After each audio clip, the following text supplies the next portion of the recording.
We have all seen these content castings for these other Disney movies. Princess and the Frog is one of my personal favorites. I have personally fan casted every character that I could think of and I could find. So this is Desert Moon's fan casting for live action Princess and the Frog.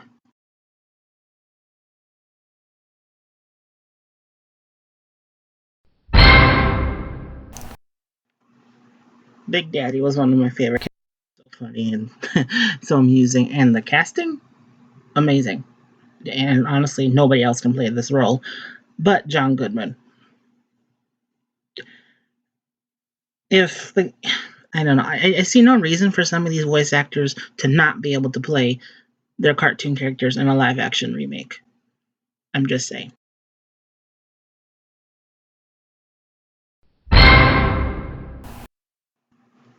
This one was a really, really, really difficult fan casting, but I would choose Chloe Grace Moretz. Fantastic actress, and I think she would bring her justice. I mean, a live action Eudora. Is anybody else besides Angela Bassett who can play this character? Anybody else? Can you think of anybody else? I can't either.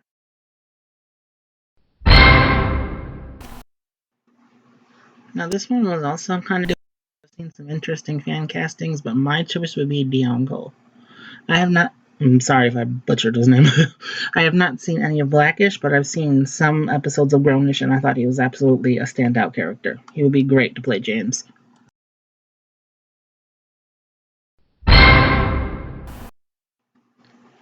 Now, if Frank Welker, who played, I think, Abu and Raja, I'm not sure, in Aladdin, can play them in the live action remake, I see no reason why Jennifer Lewis cannot play Mama Odie. I honestly didn't know she was as prolific as she is, so thank you to the drag queen Shangela for exposing me to her. And because there are several Disney live action and voice that have played multiple Disney characters, I would choose Daveed Diggs to play Louie.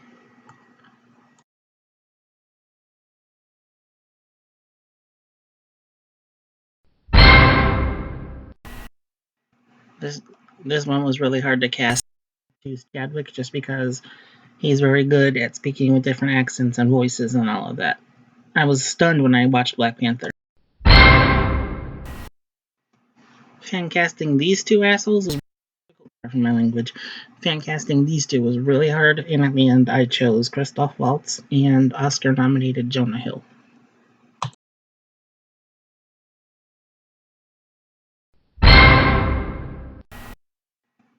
For the three Gator Hunters, I would have Gary Oldman because he's amazing. Don't know how to pronounce him, but if you watched Willow, you know. And then Val Kilmer because I think he is also amazing. I want to see Danny DeVito in Disney movies. Come on, if you're casting Danny DeVito, it's gonna be amazing. Come on. Now, since this is a movie about African Americans in Louisiana, I've fan casted primarily black actors in America. These are all African, as far as I know, these are all African American actors that I've chosen, or fan cast, excuse me. And these damn Gators were really difficult. But Michael B. Jordan and the iconic Forrest Whitaker are my choices.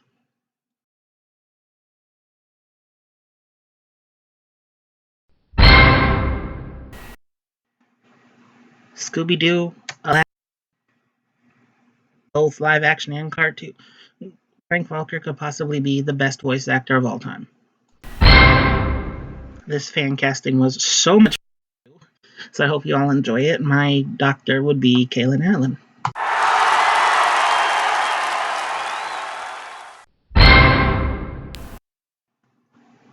Now we're getting to the fun part. My live action Prince Naveen, excuse me, choice for a live action. If you watch his videos or know his talent, you would know. And now for my absolute favorite fan casting that I have ever done in my life. Let's go.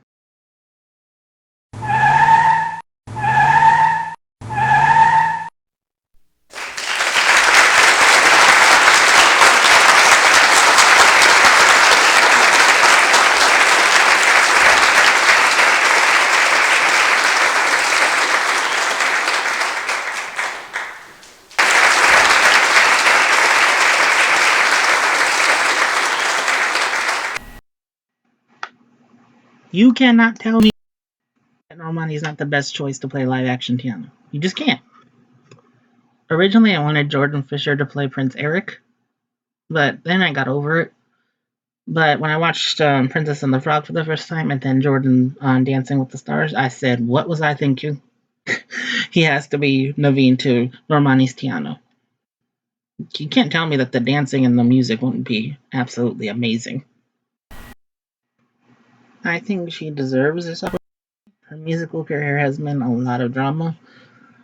Uh, she wasn't one of the popular girls in Fifth Harmony. And for those of you who don't know, Camila Cabello's fans were targeting Normani with extreme racism because she simply called Camila quirky. They sent her horrible pictures and memes and all of that.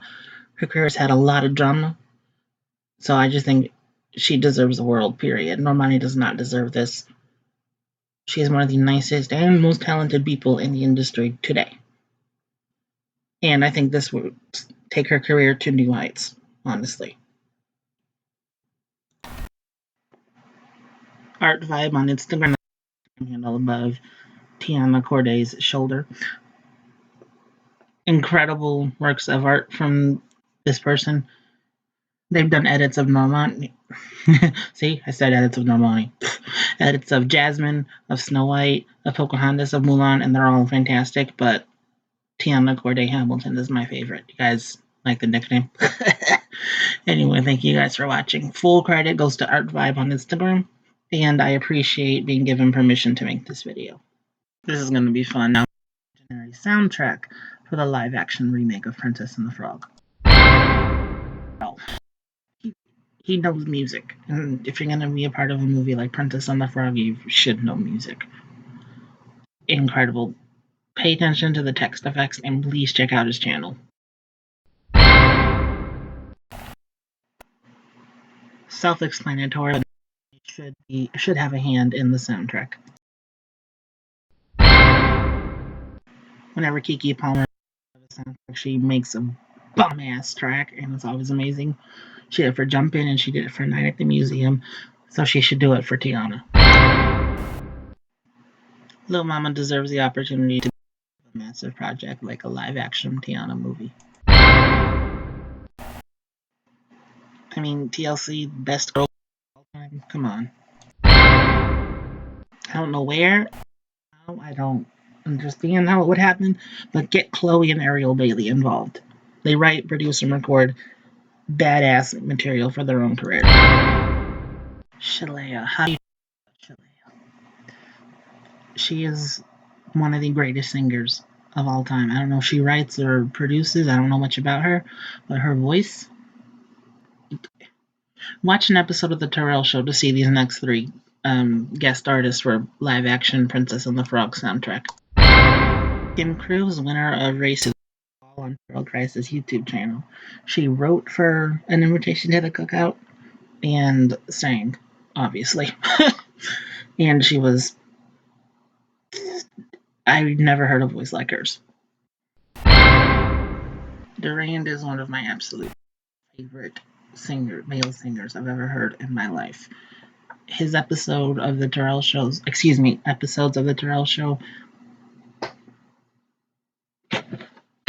how one of the most incredible to ever do it, period. And also, sidetrack, some fans think he should play Prince in a biopic. And I don't know much about Prince, but I agree. So I don't know about you guys, but I just Jordan Fisher through the live action Little Mermaid coming next year. I hope it comes out next year. Excuse me, I discovered his name because Jordan Fisher was one of the actors being considered for the live action Prince Eric to Halle Bailey's Ariel. And I really want him to be cast. But I got over it, and now I'm happy with Jonah. Anyway. So I watched Princess and the Frog the first time after I listened to some of Jordan's music. And I said, okay. Long story short, I watched the movie for the first time.